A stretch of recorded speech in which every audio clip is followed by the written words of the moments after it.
All right, this is Soch, African American family. I'm here interviewing Theo Solomon. I'm just going to ask you a couple questions and we're going to go from there.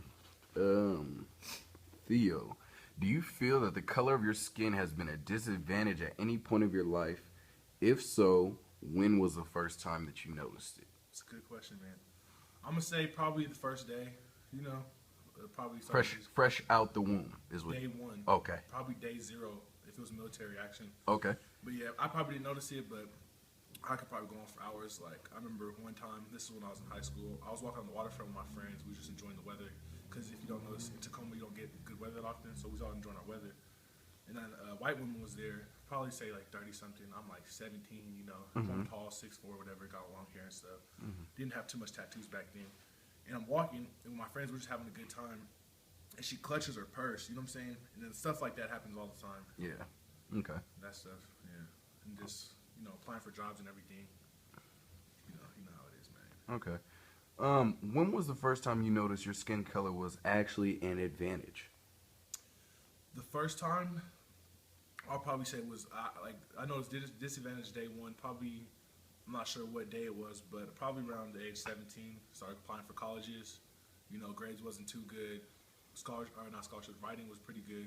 My essays was good, my SAT scores was good, but my grades was really not really that there. But I was getting accepted, man. You know, I was getting scholarships too. Like, I don't know, other people weren't getting them, you know. So I'll say the first time I noticed the advantage. Okay. Who, whom was your biggest mentor growing up outside of your family? Outside of my family, Outside of blood. don't really.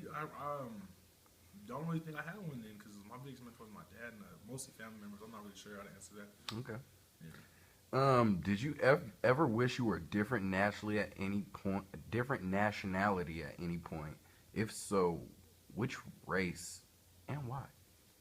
I never personally wish I was a different nationality. A lot of benefits come with being Native American and black.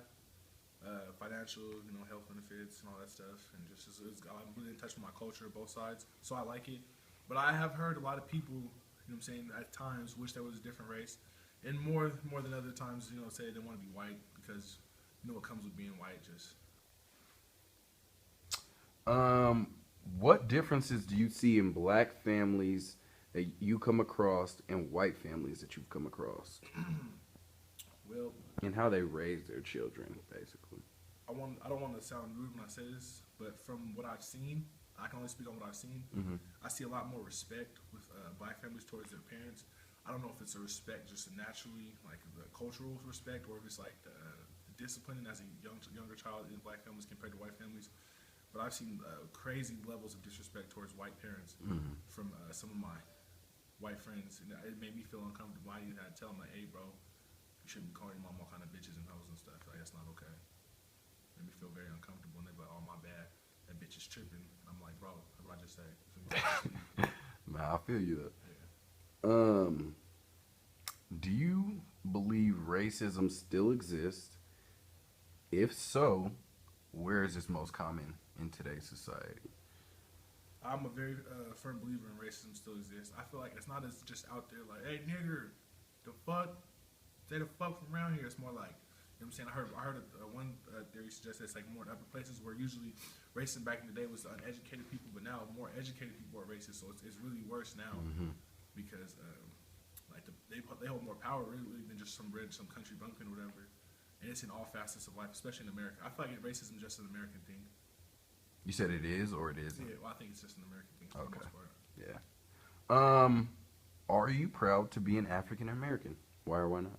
Very much so, man. You think of all the stuff that came with it, and then all of the what we came from and everything. Saying 400 years ago, it came off them boats. Like where we're at now, especially like sports wise, entertainment wise. Man, president's black. Man, my Lambo's blue. Holla at me. As a child, were you given whippings? And if so, do you plan to continue that cycle with your own children? Man, that was crazy, man. I ain't even gonna lie. It got to a point where my dad didn't even have to whip me no more. He just point, you feel me, or just grab the belt, and I'd be like, "Oh man." But yeah, I think that you have to do it. Like a lot of people don't believe in corporal punishment, but I feel like it's just a part. All All right, yeah. So, in respect to whipping my children, I actually have a 2-year-old daughter.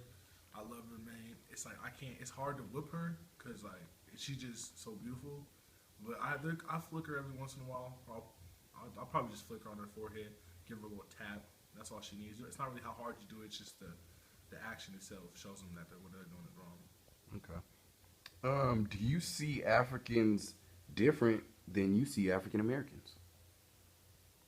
Very much so. I feel like I feel like it's just different, man. Like it's just like they didn't go through the same thing that's over here, and like that. And I don't even want to say that. Cause just in case I was wrong, but it's just different, man. Like there's African, there's African American. I don't even like the term African American. Truthfully, I say like I'm black. You know what I'm saying? Black American, if anything. But it's just different. Okay. Do you consider suburban blacks to be less black than blacks in lower or middle class?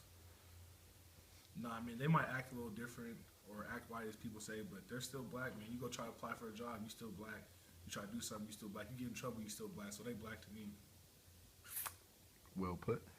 Now, can you tell me a little bit about your family background and where you come from, and what type of experiences have molded your life to make you into the man that you are today? Well, man, I come from Tacoma, Washington, man. You know, the east side, Line 404. You know, I stay off right of McKinley. But my dad, man, he never really, he's just a maker and shaker. You know, never had a job and everything, but he always provided. My mom, she's a little nurse type thing, so she's out there getting money, but it always wasn't like that. I was born in Seattle. You know, we went to the Holly Park projects before it was all fancy. Used to have roaches and all that. We came up though, so it's just like my parents had to struggle to get where they are now. And everything. You know, my brothers both incarcerated. There's a lot of stereotypes in my family. We really fit in that stereotype mold at certain points, but now we're trying to break out of it. That's why I'm in college, you know, trying to get this degree and everything. So my daughter don't have to go through the stereotypes. If I have a son, he'll have to go through what my brothers had to went to, or my uncles, my dad, my grandpa's a felon, you know, like 80-year-old felon. So How do you feel your family helped you get to the success that you reached today? man, honestly, I have to put it on my dad, man, because that he just like he forced every move. Like he's go sign up for the Achievers scholarship. Go, you know what I'm saying, go apply for colleges. My mom, I was gonna go to TCC. I'm glad I didn't do that. You know, staying in town, whatever.